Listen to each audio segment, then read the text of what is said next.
नमस्कार.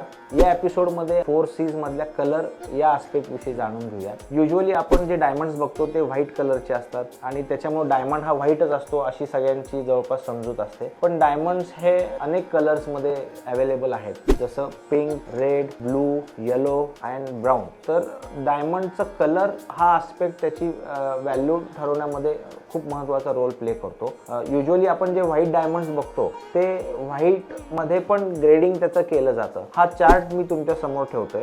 या चार्ट मध्ये तुम्ही बघताय की तिथं DEF अशा पद्धतीनं लिहिलेलं आहे. ह्याच्यामध्ये D कलर हा सगळ्यात कलरलेस डायमंड, व्हाईट डायमंड मानला जातो आणि D नंतर जे EFGH हे जे नंबर्स आहेत त्याच्यामध्ये कलरची इंटेन्सिटी वाढलेली तुम्हाला दिसते. आता तुम्ही हा L to M कलरचा जर बघितला डायमंड, तो स्लाइटली येलोइश शेड मध्ये दिसतोय. आणि तसंच तुम्ही जर down the line Z colour, Y colour हे डायमंड्स बघितले ते थोडेसे डार्कर शेड्स मध्ये दिसत आहेत. तर या D to Z मध्ये डायमंडचं कलर ग्रेडिंग केलं जातं आणि त्याच्यावरून त्याची किंमत ठरवली जाते. थँक्यू.